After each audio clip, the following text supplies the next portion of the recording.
delighted to now hand over to Chris Pym, who will be chairing the next panel, Mission-Driven Publishers Transition Models Examined. So Chris, over to you to chair this next panel. Thank you very much. Okay. And hopefully everyone can see my screen now. Yes, we can. First of all, thank you all so very much for coming along to our session today. My name is Chris Pym, and I'm from the American Chemical Society's Publications Division, ACS Publications. Today, we're going to be talking about equity in open access and looking at some alternative models that can be used to broaden participation in open access. And we've got a great panel of people. We're joined by Nathaniel Gore from PeerJ, Charlotte van Rooyen from EDP Sciences, Wyatt Reynolds from ACM, and Caroline Edwards from Open Library of Humanities. And they will be talking through their perspectives on various different approaches towards open access beyond the classical APC approach that's been used for a number of years now. In order to do that, they'll each give an initial brief presentation around their particular model and what they have done in order to work with open access before we open it up for a discussion and then finally a Q&A from the audience. Please do remember that if you have any questions, if you anything you agree with, disagree with, any points that you'd like to raise, then please feel free to use the chat and the Q&A box. And all other services around closed captioning and the like will continue as they have done thus far. So, and my screen won't advance. This is fun. Hold on.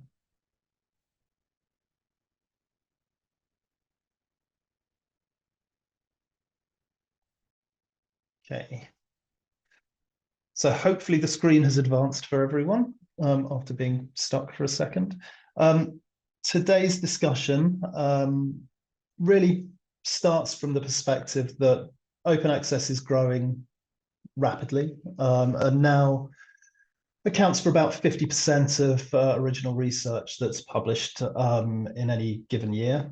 But there are some fairly significant concerns around the route that has been taken towards open access, particularly around the potential for APCs to merely shift the inequity in the ability to read publishing to the ability to publish new research.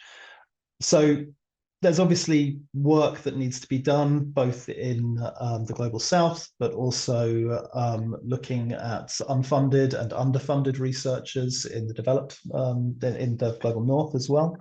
And we need to find alternative models in order to address that. And so one of the things that we'd like to come out of today is to spark some thinking around what can be done.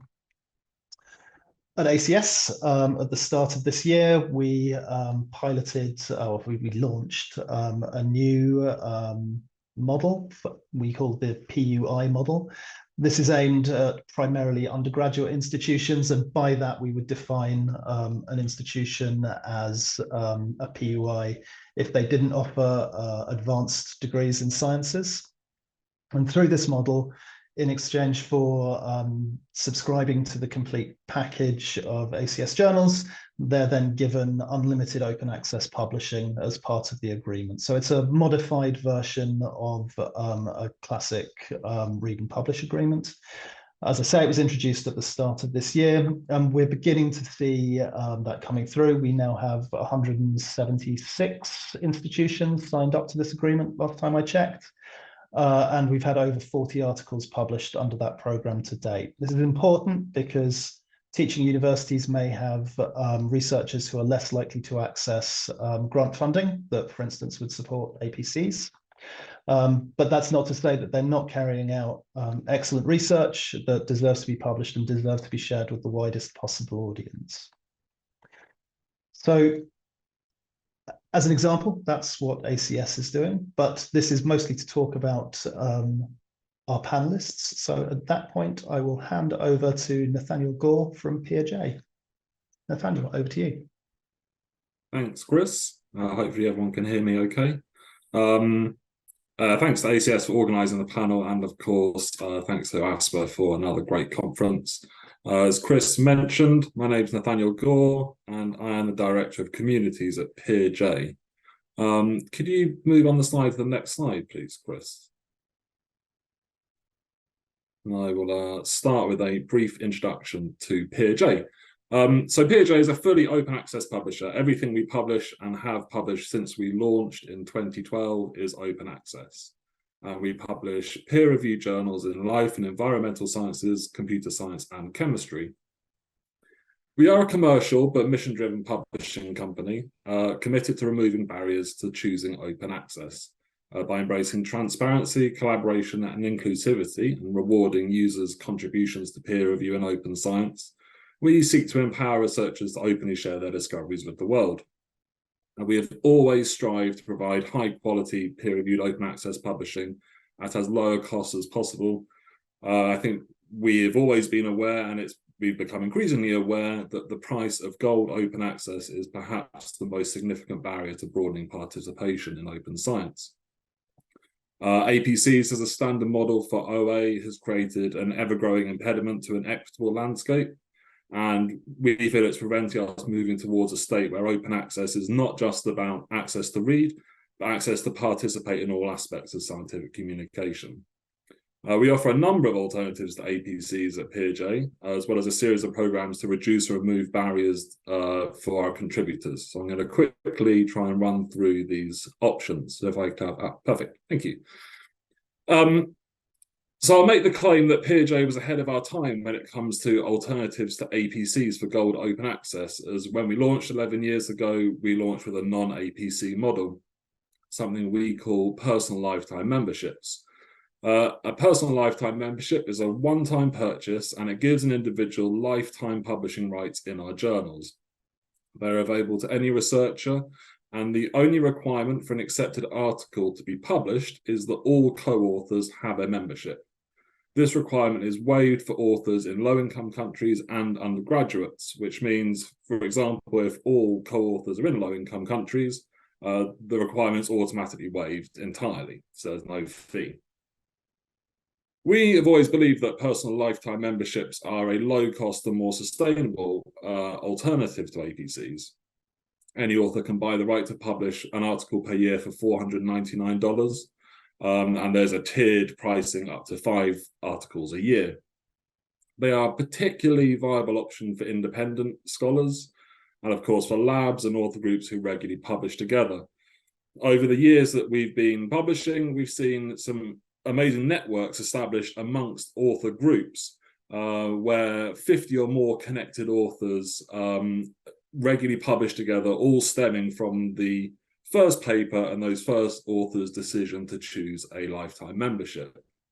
And of course, the beauty of that model is that every time a subset of that network publishes together, their average cost per article falls.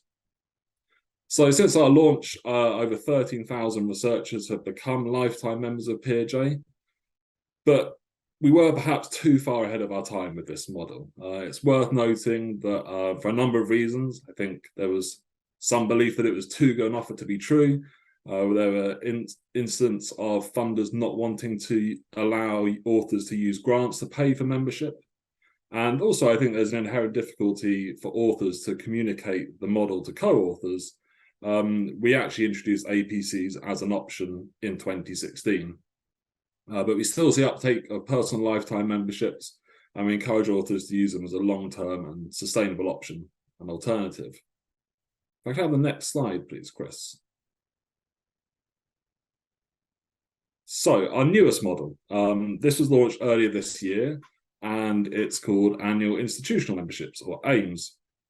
So an AIM provides unlimited publishing for authors affiliated with a member institution, and it's subject to an annual fee based on the member's publishing history with PeerJ. We want authors to be able to choose OA and not have to worry about paying any fee to publish.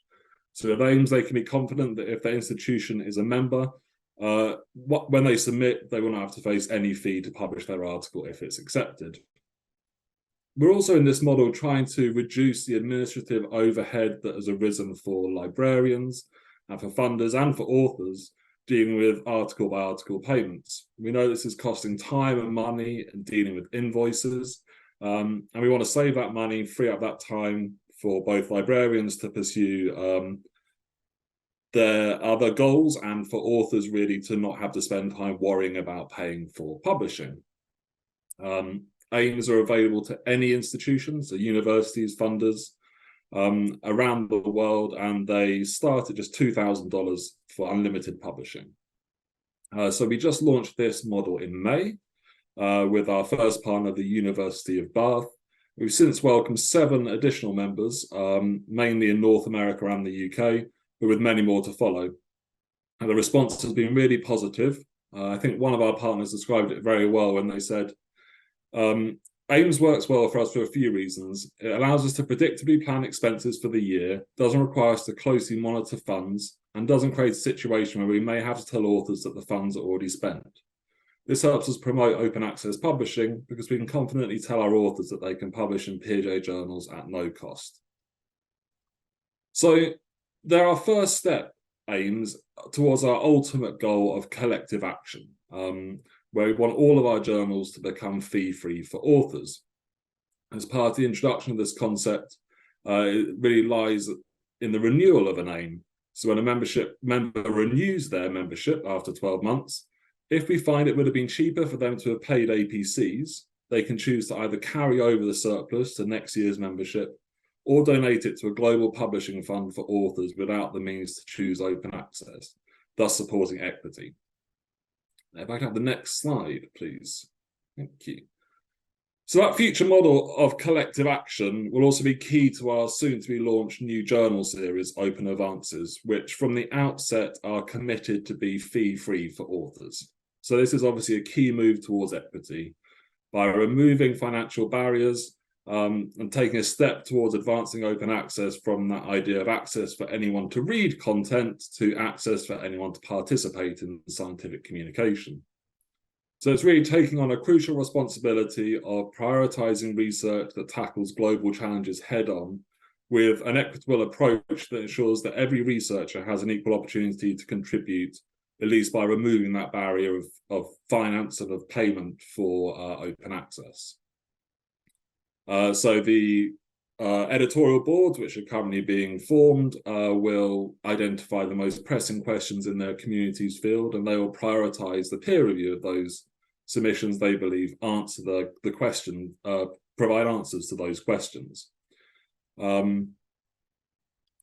This journal series will be financially supported by PeerJ initially, and we will gradually transition to sustainable support through annual institutional memberships, and ultimately this goal of collective action. So what do I mean by collective action? I mean that the fair cost of peer reviewing and publishing is proportionally borne by the institutions who value it, use it, and can afford to contribute. So that well-funded, high-output institutional members will contribute more than institutions that are underfunded or in low-income settings and have a low publication output. So importantly, no author ever finds themselves unable to choose open access because financial barriers stop them publishing research that makes a meaningful contribution to solving the greatest challenges we all face. If I could have the next slide, please. Thank you. So obviously, this is a transitional process, and it starts with AIMS and it ends at collective action. But in the meantime, we know that APCs are still a popular model for many authors and for many funders. So we're also in that transition, we're introducing more programs to support authors who want to or have no other option than to pay an APC. So the first thing we wanted to mention quickly was PeerJ tokens. This is a rewards program whereby reviewers and editors earn tokens for reviewing and editing in PeerJ journals. And these can be exchanged for APC discounts. They can be stacked over time. They can be pooled with co-authors. And anyone can sign up to be a reviewer. Anyone can apply to become a PeerJ editor. There's no limit on the discount that an author group can claim. And so since we launched this program in 2022, we've published dozens of papers that have been published essentially entirely in exchange for tokens. And I think the aspect of this programme which gives me personally the most faith in the idea of collective action working is demonstrated in the publishing hub of our partner, the International Association for Biological Oceanography. And when we were building their hub, they asked that we build a centralised cooperative publishing fund, which their members can donate their tokens to if they don't need them, and their fellow members can then access those tokens to discount their publishing costs. So this has inspired us to work on functionality that will allow any users to transfer their tokens to other users who may need them. We also operate a traditional uncapped waiver and fee discount policy that authors from any location can access, but we increasingly feel that this type of approach not only lacks dignity for authors, but also the administrative costs and the difficulty in forecasting them accurately mean they're not sustainable in the longer term. So for PeerJ, seeking equity and open access means a stepped, multifaceted approach towards our ultimate goal of moving from APCs towards proportional collective action to fund OA and really remove financial barriers for authors around the world so anyone can choose to publish OA. And that is me done for now. And with that, I'll hand over to Charlotte van Rooyen from EDP Sciences to talk through what they are doing. Over to you. Thanks, Chris. Thanks, everybody. And yes, first of all, thanks to ACS for organising this session and to OASPA for the opportunity. I'm Charlotte van Rooyen, Marketing and Communications Director at EDP Sciences based in Paris, France. We publish around 70 journals in different scientific disciplines, as well as books and conference proceedings. And we have a strategy to transition our entire portfolio of journals to open access over the coming years. And S2O is part of that strategy, which I'm here to discuss with you today. You may have already heard Rod Cookson's talk yesterday evening, so apologies if some of this is actually repetition. So just a quick recap on the model. S2O is a collaborative OA model that uses subscriptions to convert content to open access. This applies globally and across all disciplines. There are no article processing charges for authors and no barriers to readership. This encourages a diverse and equitable scholarly environment. It's simple because institutional customers continue to subscribe to the journals that their patrons value, using the same renewals infrastructures. And with sufficient support, i.e. renewals, content becomes open access under Creative Commons CC BY. Otherwise, the content stays behind a paywall. Next slide, please. So this graphic just illustrates the model. So where a library subscribes to a journal or journals, and if that subscription threshold is reached, the newly accepted content is published open access. But if not, the journal remains behind a paywall and only subscribers have access to the content. But subscribing institutions benefit from the pre and post access rights regardless of the targets achieved. Next slide, please. EDP has 8 journals currently under the S2O model, 5 mathematics titles we publish on behalf of SMI, plus one of our own, and our flagship journal, Astronomy and Astrophysics, plus a journal on radiation and radiological protection called Radio Protection. We started the programme in 2020 with the journal Mathematical Modelling of Natural Phenomena, and the other titles have followed in the subsequent years, with all but radio protection successfully converting to a fully open access. Unfortunately, we didn't achieve the financial thresholds necessary to convert radio protection in 23, but we'll try again next year. So as at the end of August, we had published nearly 4,300, we're probably over that now, articles in fully open access under a CC BY license in perpetuity. And as you can see, most of those are from our flagship title, Astronomy and Astrophysics. Next slide, please. So what has worked well? Certainly the engagement we've had in the model from our societies and researchers has been very encouraging. And in the PAM, the physics, astronomy and mathematics disciplines with which we're working on, which have an inherent dislike of APCs, S2O has been very much welcomed. To ensure governance of the mathematics S2O programme, we set up a multi-stakeholder advisory committee with one of the chief interests, the perennity of the transition of the journals to open access under the S2O model. This committee includes the exploration of alternative sources of funding in addition to subscriptions, and also can be consulted on aspects of transparency and accountability. As advocates of open science, we support the principle of transparency of costs and pricing. For both our mathematics titles and ANA, we annually produce a transparency report, providing a range of financial and other information, which we hope is of interest to the librarians who support the programme and other parties as well. As far as I'm aware, we're the only publisher doing this, and it's certainly been very well received. The model needs to evolve, obviously, and so with feedback from the community, we continually develop, and so over the last couple of years have instigated some subscriber benefits, including things like an early bird rate and subscriber-only access to articles ahead of publication. For our maths titles, we give access to subscribers only for the back files. With the strong support of our Society SMI, we have been fortunate to benefit from a number of additional funding sources for the mathematics titles programme, including those from French mathematics laboratories, the Fonds National pour la Science Ouverte, and CNRS. This funding aims to perennialise the transition to open access of the journals. The funds are mainly to support commercial and promotional activities and have also supported some of the transition activities. We've also been extremely active in communication, which we believe has been well received.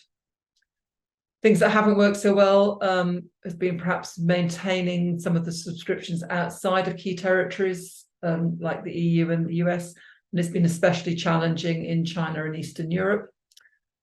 And we have a particularly complicated funding model for ANA, which involves charging some authors' page charges as opposed to article processing charges. And this has been very tricky to communicate. So that's my short and sweet overview. Thank you very much. Thanks, Charlotte. Thank you, everyone at OASPA. Thank you, ACS, for organizing this particular panel session. I'm Wyatt Reynolds. I'm ACM's Director of Digital Library Sales, and my primary sort of role here at ACM is helping facilitate the transition of ACM's digital library to 100% open access by the end of 2025. ACM was always headed this direction. If anything, this just sort of accelerated our sort of timeline for transition. During the worst of the pandemic, like many publishers, we freed up the digital library, making it free and open for all to read. Our membership responded very favorably to this, so favorably that there was a change.org petition that was signed by tens of thousands of individuals globally, effectively asking ACM to make the digital library open access for all in perpetuity. And this is what ultimately led to the development of our ACM Open model, which was something we were already in conversations sort of around, but like I said, it sort of accelerated that transition. Next slide, please. So just as a quick kind of overview of the ACM Open model, as I mentioned, after the Tipping Point Conference in Washington, D.C., and I believe that was late 2019, Jeffrey Mackey Mason came and met with our publications department and started to have some sort of conversations around how can ACM do things to move towards open access besides the sort of gold OA hybrid sort of publications, APC-driven sort of route. That sort of planted some of the sort of seeds for the development of ACM Open. Then this membership sort of mandate petition that was adopted by our executive council, and then two, just ongoing conversations with consortium leaders, academic librarians globally. In 2020, Scott Delman, our director of publications, met with several academic librarians in the United States at Iowa State, California Digital Library, MIT, Carnegie Mellon, University of Minnesota. And they started to sort of think about what would an ideal kind of model look like. What we sort of landed on was a model that is data-driven. It needs to be transparent, it needs to be scalable, and then most importantly of all, it needs to be equitable. So just as an overview, we look at the last 3 complete years of publishing, and then we place an institution into one of our 10 tiers. These tiers are consistently applied globally.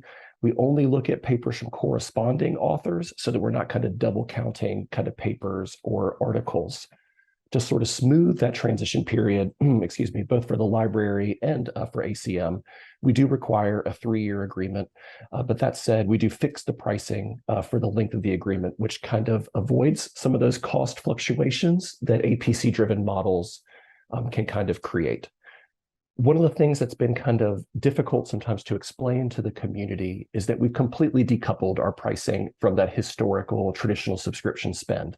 Instead, it's totally predicated upon an institution's publishing output. That said, one of the real benefits of our model is that it is unlimited open access publishing. There's no additional fees, page charges, color charges, no fees for different types of licenses. We don't limit sections of our portfolio. We don't cap sort of articles. So it is in some ways a very easy agreement to sort of administer. We default to a Creative Commons license, and specifically one with attribution. About 82% of authors choose this license, looking at the sort of adoption over the last couple of years. And then we will kind of re-tier at the end of an agreement for that next sort of period, again, looking at the publishing under that agreement. Next slide, please. Thus far, this map's a little out of date. This has 675 institutions as of yesterday. We are now at 799. We've added another 124 since the end of June, primarily in the United States, but also in Asia. So you can see sort of the real concentration in the US and Western Europe, with some sort of modest pockets of adoption in Asia and in Africa and other parts of the world. Next slide, please.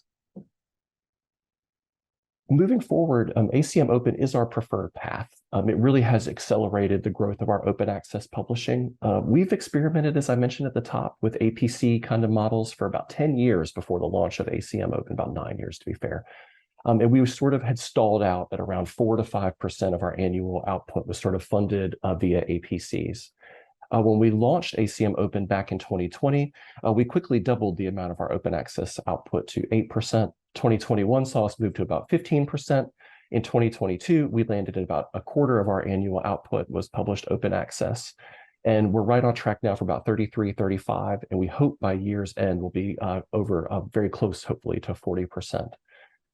In part, beyond that sort of rapid growth of our open access publishing, we really see this as beneficial to the community. We have data that shows real strong increases in usage, about 3 times more downloads for papers that are published in front of the paywall. But then too, we see a significantly greater impact. Of course, impact factor is a flawed metric, but we do see more citations for papers that are published outside of the paywall, about 10 additional citations for papers, about 25 citations for a paper published OA versus 15 for those published behind the paywall. There is, I think, less administrative burden, both for authors, institutions, funders. There's no dashboard to approve. Department chairs don't have to approve an APC. So we see that as sort of taking some of that workflow kind of burden off of the library or off of the department heads. We also centralize that reporting so that librarian administrators, consortia administrators, funders can all sort of see how an agreement is progressing thus far. Then too, it also helps us resolve any author-related issues, just since there's a clear sort of workflow for who handles this, who addresses this.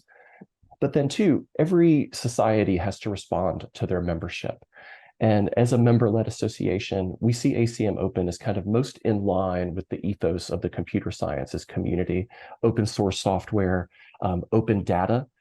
We've done a lot of work around reproducibility and badging to sort of show that that this data can be reproduced. And we see ACM Open as giving kind of the greatest sort of transparency across these sort of research artifacts.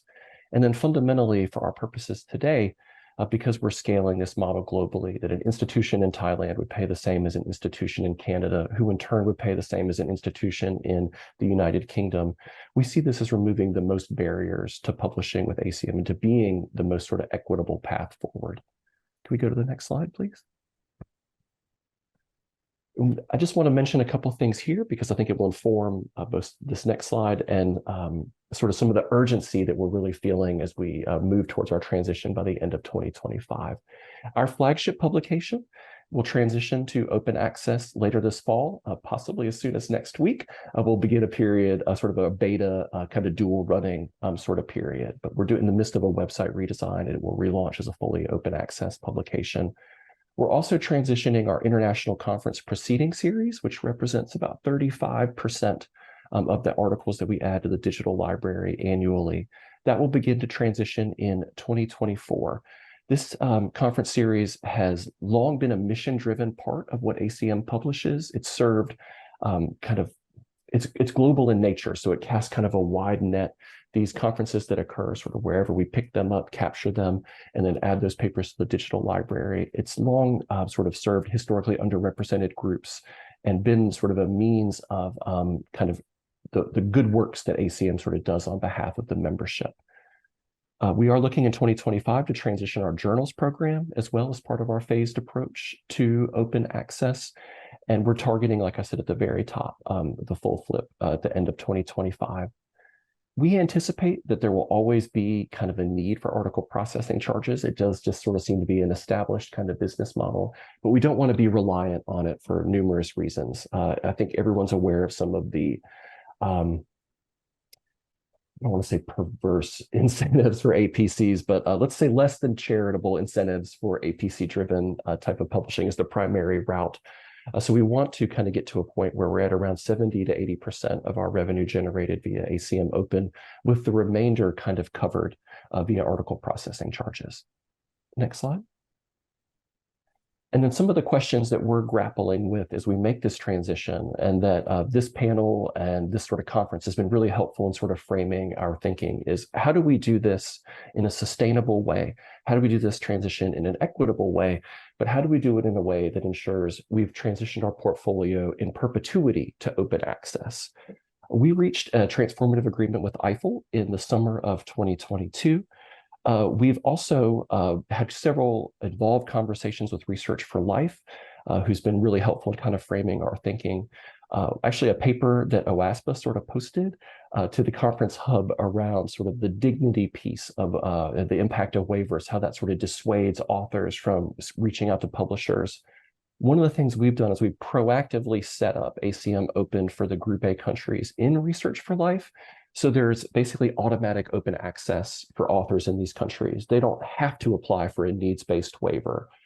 We see this as a positive development. We're hopeful this will grow participation in the program in these regions and in these areas.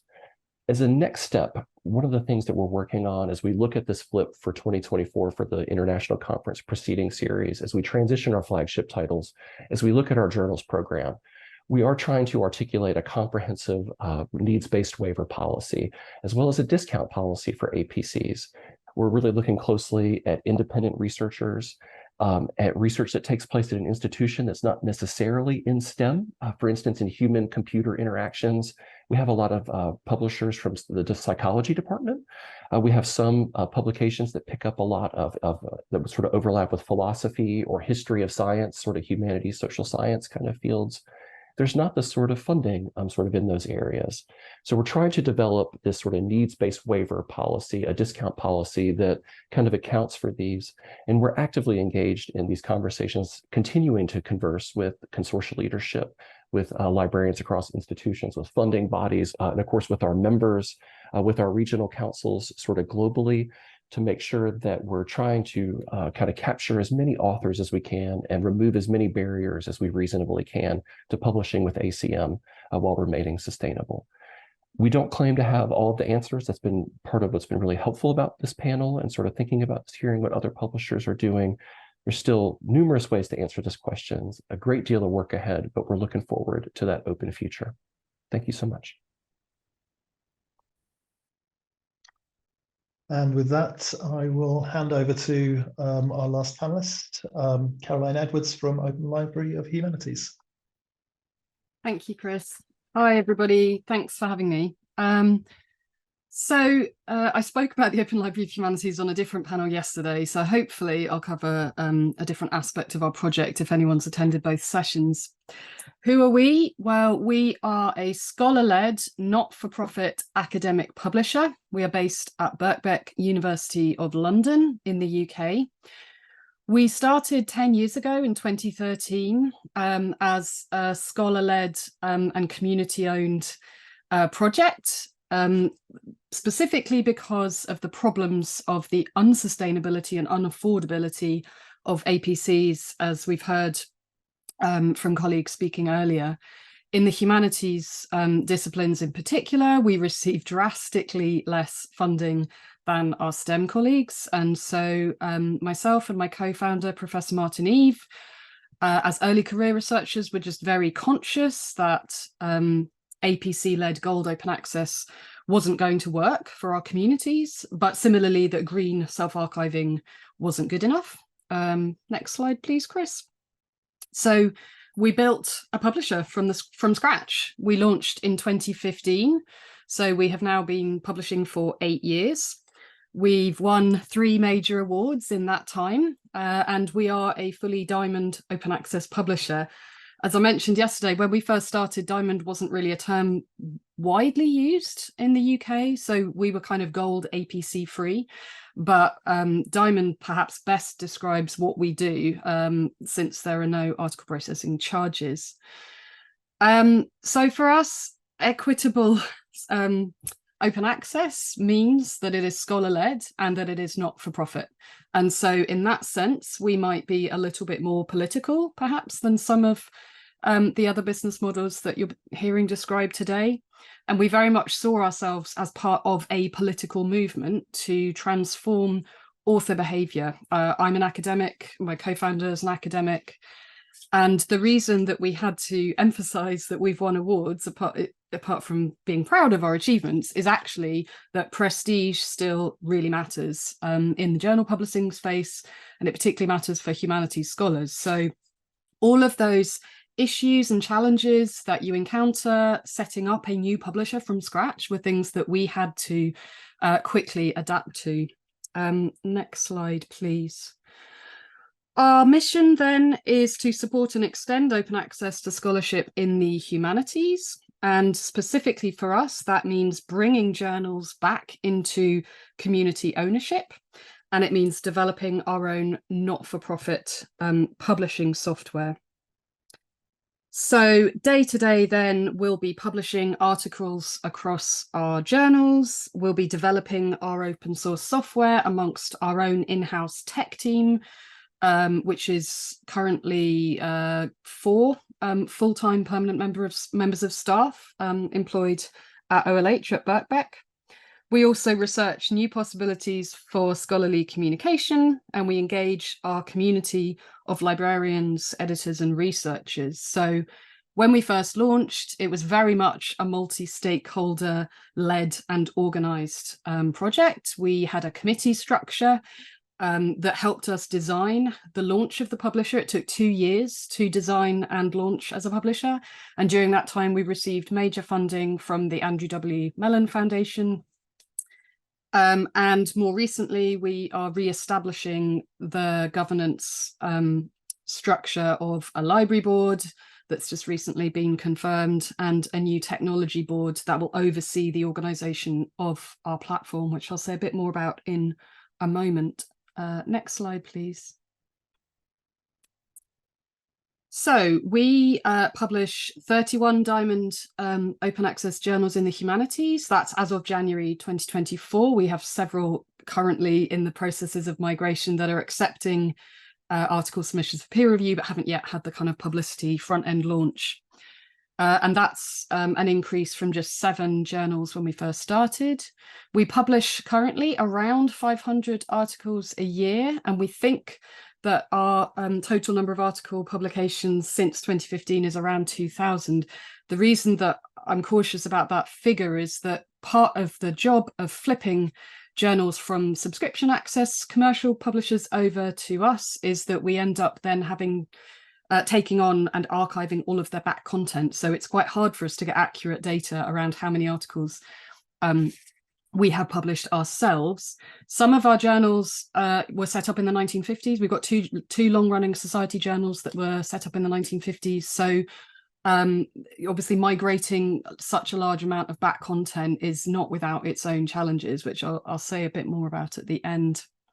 So what we do is we run a competitive application program for journal editorial boards to apply to flip their journal to Diamond Open Access with us. My job, or part of my many jobs, is to put those applications out to peer review, because they are best assessed for their quality and their rigor and their value to the international community by specialists in each disciplinary field.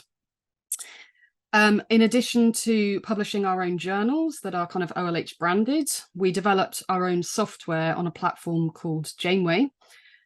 We started building Janeway in 2017, 2018, and this was because we weren't comfortable using a third-party platform. As we've seen repeatedly in open access digital infrastructure, any small organization or startup company that looks promising is vulnerable to commercial acquisition. And because we saw ourselves as part of a political movement that was championing not-for-profit and that wanted to remain scholar-led and wanted to have a robust control over our infrastructure in the long term, the only solution was to build our own platform.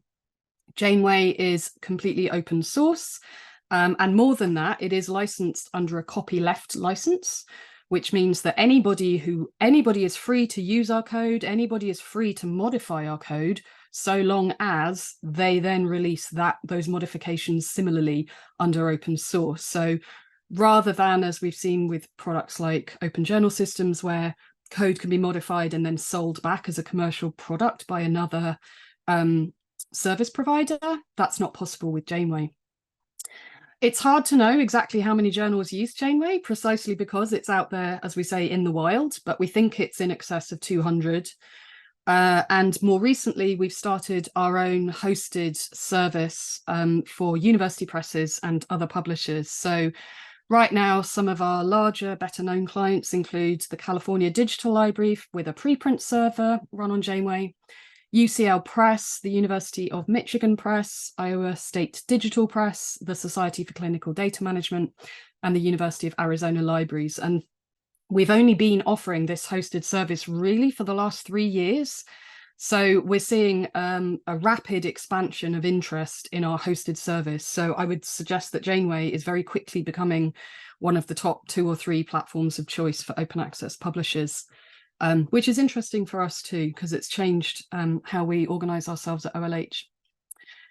In terms of our main source of income, however, that we have built, it's taken us 10 years, and we are sustainable and we are expanding, and we have ambitious targets going on for the next 8 to 10 years. We're funded by 350 libraries through what we named the Library Partnership Subsidy. It's not a subscription package because nobody owns anything or has non-rivalrous access to anything, but it's just pooling of resources amongst library directors, library specialists, to help us fund our entire publishing operations. Yeah, and as I said, the platform then is growing quickly. We've had, this is coming back to the OLH journal, sorry, we've had 1.9 million article downloads to date. Last year, our journals had 2.5 million website views, so that echoes colleagues' earlier points about the increased visibility of open access publications. And we have more university press and publishing partners onboarding next year. Next slide, please, Chris. Thank you. We're currently going through a rebrand for Janeway, our platform. So this is some of the new graphic design. Yeah, as I mentioned, then a big part of what we do at OLH is about engagement. It's about rallying our global community around a shared vision of not-for-profit humanities publishing. One thing that I am actually surprised and kind of pleased with is the fact that we started as a humanities-based publisher, a humanities-led organization, because humanities have so little funding within the global kind of research funding ecosystem. And actually now, as a humanities-led publisher, we are giving back open source software to everybody. So a lot of our clients and a lot of the journals who host their books hosting, their journals hosting, and their preprints hosting on Janeway are within the STEM subjects. So it's unusual for the technology to flow in the other direction, I guess.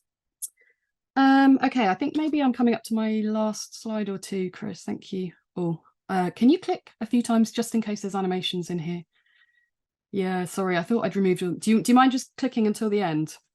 Thank you. So just to reflect on the issues and challenges around equity and sustainability. So this is something that we were asked to prepare for this panel, a sort of honest sharing of best practice and experience. In terms of OLH, I mentioned that a big part of our identity and our practice is to consider ourselves a movement and to challenge author behavior. So that means going out into the different humanities disciplinary communities, subject associations, conferences, talking with colleagues, asking them what they think about open access. Honestly, what are the barriers to them publishing in open access? They're clearly not financial because we exist and we publish many of their preferred journals. So why is it that they persist in publishing in other titles that have very high prohibitive APCs, unless you happen to be at a university that has a transformative agreement, for example, in the UK, which is a big problem for all kinds of reasons, not least because precarity is growing in the US and the UK in particular. So many of our early career researchers don't have institutional support and don't have access to these kinds of APC funds. So we go and ask them, what could we do that would persuade them to start publishing with our pre-existing journals, including we have the OLH mega journal, which basically accepts curated special collections of articles on any subject. And then we have our titles, which are usually discipline specific. And I have to say that these are some of the challenges that I find to changing author and editor behavior. I tend to have a really positive response when I meet with editorial teams and my colleagues likewise, but quite often the editorial teams aren't actually the decision makers. So either the journal title is owned by a commercial publisher that launched them and they own the IP. In some cases with scholarly societies, there'll be a steering committee that sits behind the editorial board where the editors have ex officio kind of membership seats on the council or committee. Sometimes with societies, they're connected to other organizations, whether those might be religious, whether there might be a cultural organization such as a gallery or a museum that also has governance control over the journal. And so it's quite hard to reach the actual decision makers. So sometimes I'm talking to 3 editors who want to flip to the OLH, but they have to report to 20 people on a governing committee that I don't get to meet. So I have found that personally challenging. As I mentioned, journal ownership, many journals don't own their own IP. So in many cases, what we do when we flip them is that they have to simultaneously, the whole editorial board has to quit the previous title, and then we set up a new title. There are all kinds of challenges around that. How do you establish the authenticity of the new title? How do you communicate the sense that the entire academic community is investing its trust and energy in the new title and is disassociating itself from the old title? Sometimes the old titles fold because the publishers can't keep them going, but other times they continue as what is referred to as zombie journals that aren't trusted by the community, but nevertheless they persist. So there can be all kinds of challenges. I mean, one of the things I'm most proud of in the role is giving back community governance to journals. So many of our journals are just run by volunteers and they have no clear ownership statement. So we're actually in a process right now of working through that with every single journal, because we're concerned about the long-term security and future of these journals, 10, 20, 50 years in the future. How do we protect them and make sure that they don't ever have to go back into commercial control? The OLH doesn't own any of our titles. We don't acquire titles. We liberate them. That's an explicitly politicized language that we're using. You know, we give them back to the community. So then we have to ensure that there is some sort of legal or voluntaristic or cooperative structure in place to protect them. Tech challenges, migrating back content. As we've experienced in recent months, many of the journal archives are often only available in proprietary formats. This requires weeks of our developer time to access.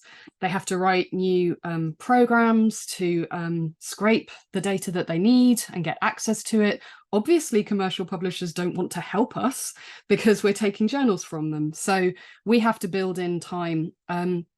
One thing, though, that's worth pointing out is that that is a huge benefit to the open source and open access community more broadly, because when our developers write a program to access the back content, the metadata, all of the old archived articles, we release it under a copyleft license. So all the code that we develop is then given back to the community so that any other publisher, scholarly group, library, whoever, who might want to migrate from that same commercial publisher in the future doesn't have to invest in specialist software engineering. We've done it for them. So I think that's a big part of our kind of community engagement work.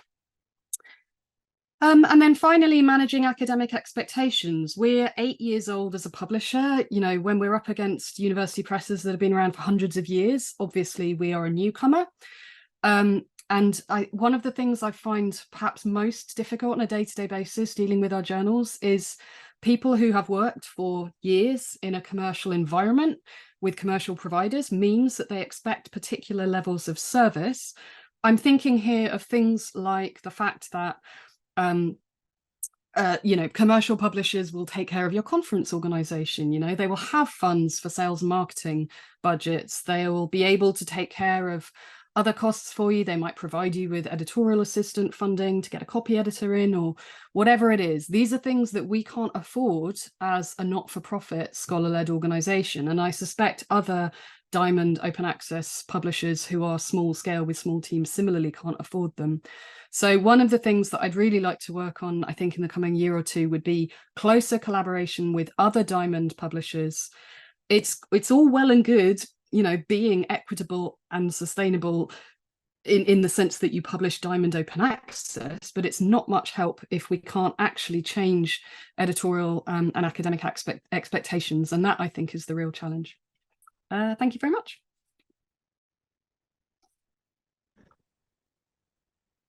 And with that, we'll move on to a few discussion questions before opening it up to the floor for questions that perhaps haven't been thought of in the Q&A box already. I think the first question that I'd like to put to the panelists is, what, in your opinions, are the biggest challenges in developing equitable models for open access? And perhaps if we go in the same order as we spoke initially. That's me then, I think, isn't it?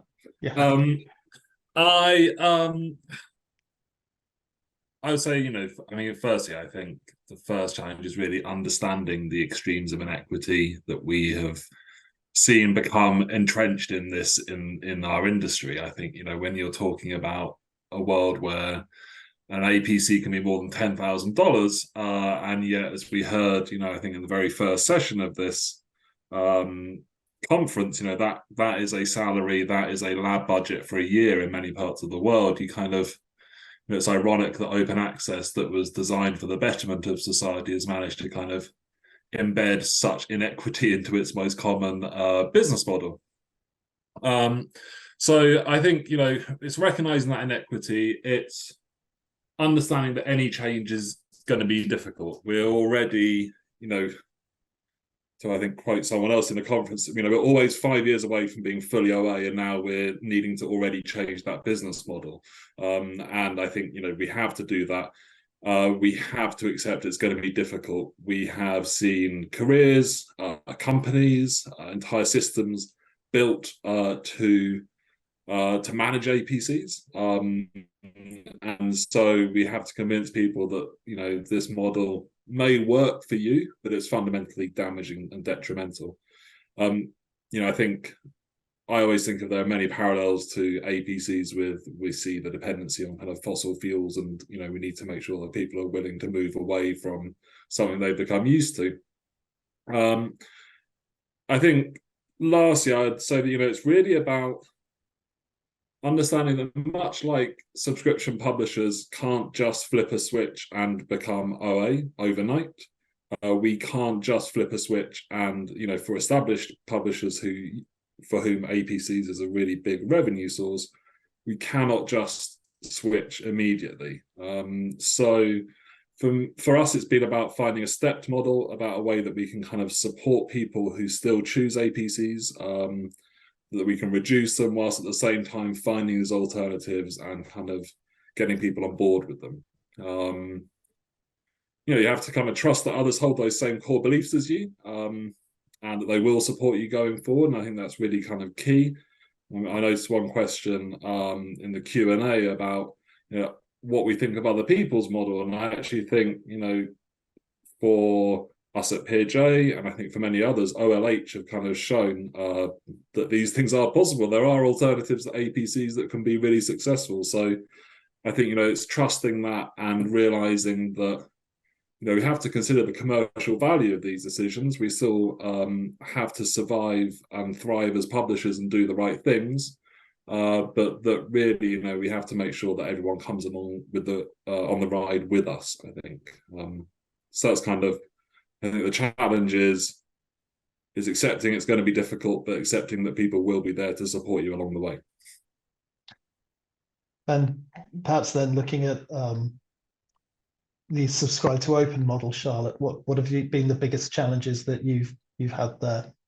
Well, some of the things I sort of already highlighted in my presentation, but I think as Nathaniel was just saying, I think the defining of equity has always been a challenge. So yes, we're not answering all the questions at all about it, but we can just do what we can. Not all, we're trying to solve sort of equity for readers and authors to some extent, but we realize that there is still, purchasing power is still difficult to, sensitivity in universities on pricing, this kind of thing. We have some problem perhaps with societies and journal owners not really understanding publishing so well. So whilst we're trying to talk about what they're coming from a very different angle. So sometimes that communication and, what equity means can be, I don't know, a challenging conversation. Again, as Nathaniel was saying, trying to stay commercially operational. I mean, that's not about making lots of money. It's about actually being able to maintain ourselves to be able to do the things that we want to do. And it has to be done in stages. So it's all very well saying, we definitely want to be open access, but really there is the steps to do that. And I'm not saying S2O is the magic bullet that's going to solve all of those questions for us. I think it will for certain disciplines and it will for certain journals. But I think it's trying different things and different models and different nuances, listening to the community. I think one thing I've learned through S2O, through the community of practice which I didn't even just talk about, this superb community of practice that's been grown around S2O, is really the trust that the community working with this model is putting in by really openly and transparently discussing the model. And I think we have lots to learn from everybody within the community about how we can go forward. APCs are not the answer for us. I don't think they're equitable, but we have to be able to commercially make it make sense. Thank you. And Wyatt, Caroline, anything that you'd like to add around key challenges? And obviously different business models will have different challenges. That's to be expected. Yeah, and I think that is when you are trying to do something different, that can be difficult sometimes too. Librarians they're spinning a lot of plates, right? That they're negotiating a lot of different agreements with different publishers that have different business models. And when you're doing something different, sometimes you have to take time to differentiate how your offer differs, what that value proposition is, how it's different from your historical sort of traditional subscription sort of model. And that takes time because it is a different way of thinking. It involves transformative thought. And we're really trying to transform our portfolio. It's not just a perpetuation of the status quo. And change is hard. Change is hard to communicate. Change is hard to manage. Change is hard to administer.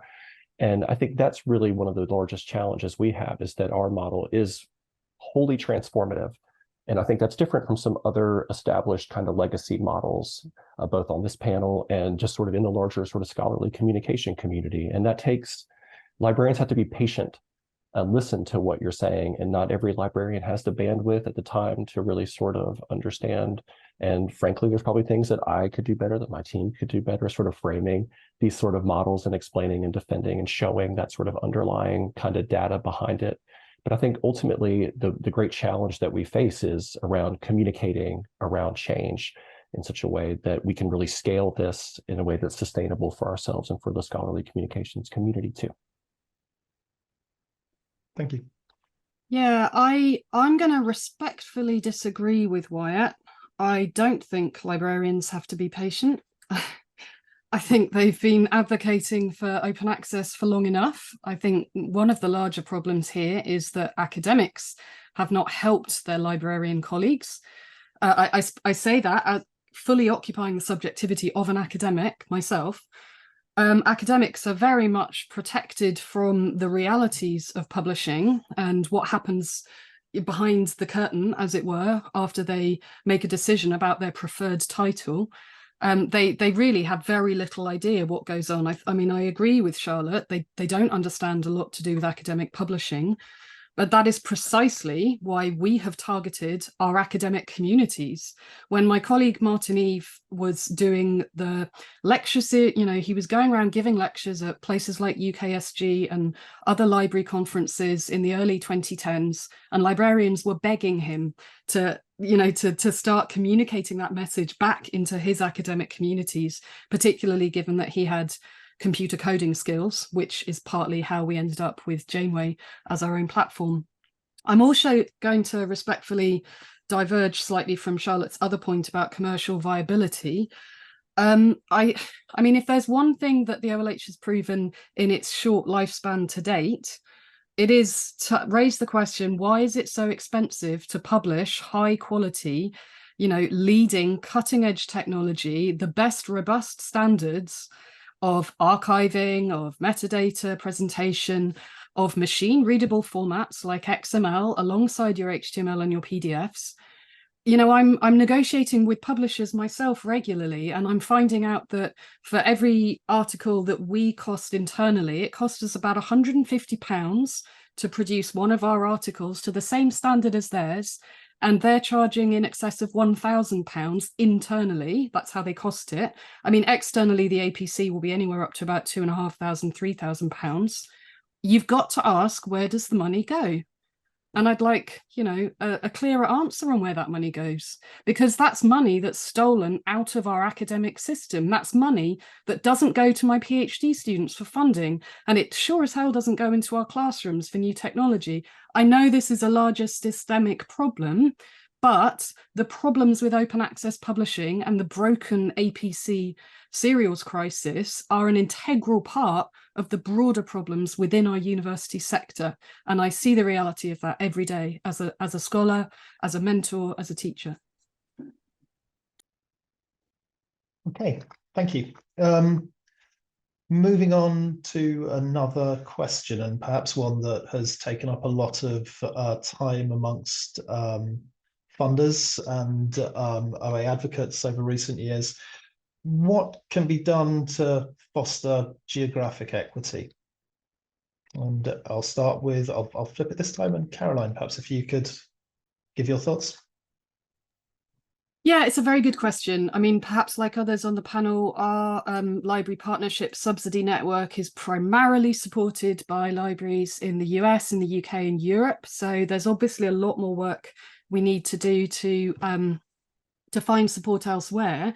Obviously, a big part of Diamond Publishing is open access publishing is that we are supporting scholars in the global south who don't have access to resources. So to take one very small example, in our OLH mega journal, we've commissioned a couple of collections from colleagues based in India to write about post-colonial approaches to game studies theory and in media studies and video games analysis. And for them and their colleagues, it's completely prohibitive. They have no access to the subscription titles whatsoever. So it makes an enormous difference.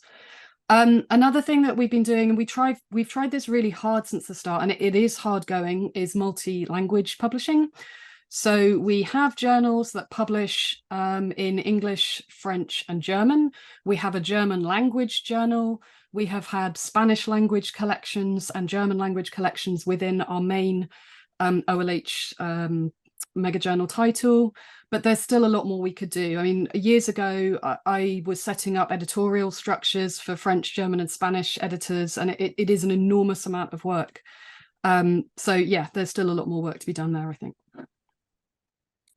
And Charlotte, coming to you, I think that, again, you pointed to the difficulties in expanding the network of support for subscribe to open outside of the USA and Europe as well. Is that a financial challenge towards assisting in geographic equity? Is there enough money in the pot in just Europe and the US?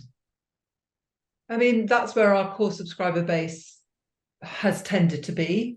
I mean, inherently S2O is, in terms of readership and authorship, is inherently an equitable model, because, you know, we are supporting that long tail of people who would never have been able to subscribe to a title by allowing open access. So, you know, inherently it's an equitable model. I think, I mean, we don't have such incredible statistics as, for example, Rod Cookson at the IWA is able to give in terms of the amazing kind of different usage in the Global South and new citations and authorship. I think, you know, the subject area that they're publishing in sort of water aid and this kind of thing, it's very much you know, targets that. I mean, we have had, we can see obviously increased usage in this kind of thing, but not nearly to the levels that some of the S2O publishers have done. To Caroline's point about language, obviously as a French publisher, we're publishing in both languages, but again, lots and lots to be done with that. I mean, one assumes perhaps with the, you know, with technology advancing, with different kind of AI tools coming along, maybe these sorts of things can be used. That's perhaps where some investment can be put in terms of kind of assisting those sorts of things.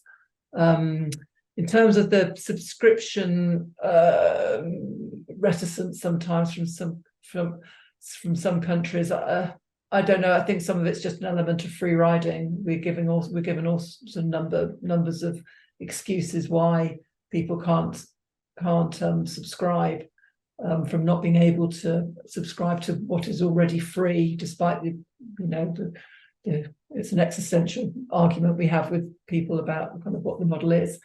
But I just hope that with more communication and more understanding and perhaps more funders getting behind the model, then actually those sorts of problems will go away when it comes to discussing with certain countries where they would have the funds to be able to continue subscribing. So yeah. Okay. Nathaniel, Wyatt, any final thoughts on that question before I take a look at some of the questions that we have in the Q&A box that perhaps haven't been answered yet? I want to mention that, again, I didn't articulate this very well, and I appreciated the follow-up question in the question and answer sort of section here, that we're trying to basically bypass this waiver sort of to the fullest extent possible, to kind of set up open access sort of automatically sort of in these areas and in these regions, and again, to kind of work with our regional councils too, to ensure that we're kind of taking into account as many different perspectives as we can as we move towards open access as well. So I did appreciate the chance to sort of clarify that, and apologies for not nailing that on the original run through. I think the only thing that I would add, I think thinking about geographic equity, particularly when it comes to alternative models, is really simplicity of your model. Don't be passive, you know, look to reach out to people to discuss your model, the opportunities they have for them. be willing to understand that these are different markets, and so everyone should have an opportunity to tell you the difficulties that they have. I think it's important to there has to be some realization at some point that I would say it's not necessarily an issue of free riding, it's an issue of the fact that there is no money in a lot of systems, and that other systems should be helping to support and fund those systems. For us, that is the idea that if we can get rid of any author ever having to pay, then that is going to be a massive step towards that. Great, thank you. And because we're very short on time for the Q&A, I've found a question that I think feeds into the discursive nature of this section of our panel from Anne van den Magdenburg. I'm terribly sorry for murdering the Dutch language there, but she's asked, very interested to hear about all these different models. Do you have any thoughts on each other's practices and models? So if anyone would like to have a comment on what other people have said from their publishing practices. I mean, I'll quickly say again, I think OLH has been an inspiration to many people. I think I've had conversations with publishers who were wedded to APCs who thought we could never get away from them. And OLH is often the example given to try something else. I think, the one thing as an industry, and speaking to what Wyatt was saying about librarians, is that we need to make sure we don't have too many models. I think it's good to be able to have some variety, but we have to make sure that these are easily understandable, easily accessible models, and that we don't all say, here's another model for you to work out, get on board.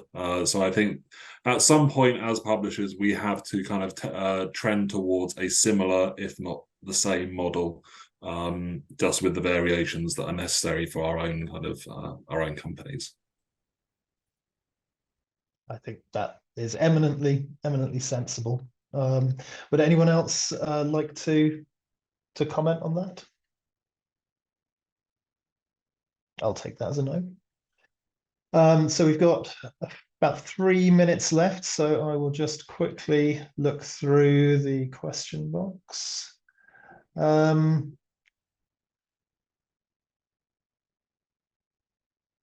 Again, I think from an anonymous attendee, one perspective from a society publisher. Oh, of course, it's jumping around. We're getting lost in the weeds and all the rhetoric on different OA models, and it's a distraction from core mission. As a society publisher, we need to focus on services for our members, professional development, different content strategies, different mediums to share knowledge. And I think this comes back to what you were saying about there needing to be at least a trend towards a mean in terms of business models and activities with just a degree of variation that is required by the communities that different journals serve. So I think that rather than a question, I would say to the anonymous attendee that I think from what I'm gathering from the panel that we would agree that perhaps digging into business models and exploring many different ways to skin a cat perhaps is counterproductive. Can I add to that very quickly? Of course. We work with quite a few scholarly associations on their flagship journals. So I'm quite interested in this question. Offering them a platform for Diamond Open Access publishing and funding their articles in perpetuity, if we accept that journal onto the OLH branded journal part of the platform, frees them up to do lots of other things with their membership subscriptions. So because we're able to divert funding and take care of all of the production and the publication for them, they obviously still have membership subscriptions, and they can use more of that money in their professional development and travel funds for graduate students to attend conferences and things like that. So I don't see these things as antagonistic at all. I think that might be, depending on the nature of the society, that may change. Obviously, in some heavily funded areas of science, then the journal publishing program can be a revenue source for societies as well. It isn't for humanities society. Yeah, no, exactly. Again, as I'm saying, depending on communities and different academic disciplines and sub-disciplines. And we are pretty much at time now. So I'd like to thank everyone for really very impressive amounts of engagement on the questions. I've seen that Caroline and others have shared contact details for any questions that perhaps we didn't get to today. I would like to thank all of the panelists for their very valuable time. And then finally, before we move on, I'd just like to remind everyone that we have a 15-minute break now before, I think, the final panel session of OASPA this year, which will be Transforming Research Integrity, the Growing Potential of Open Science Practices, which I think will be very interesting. So with that, thank you all very much and have a wonderful break.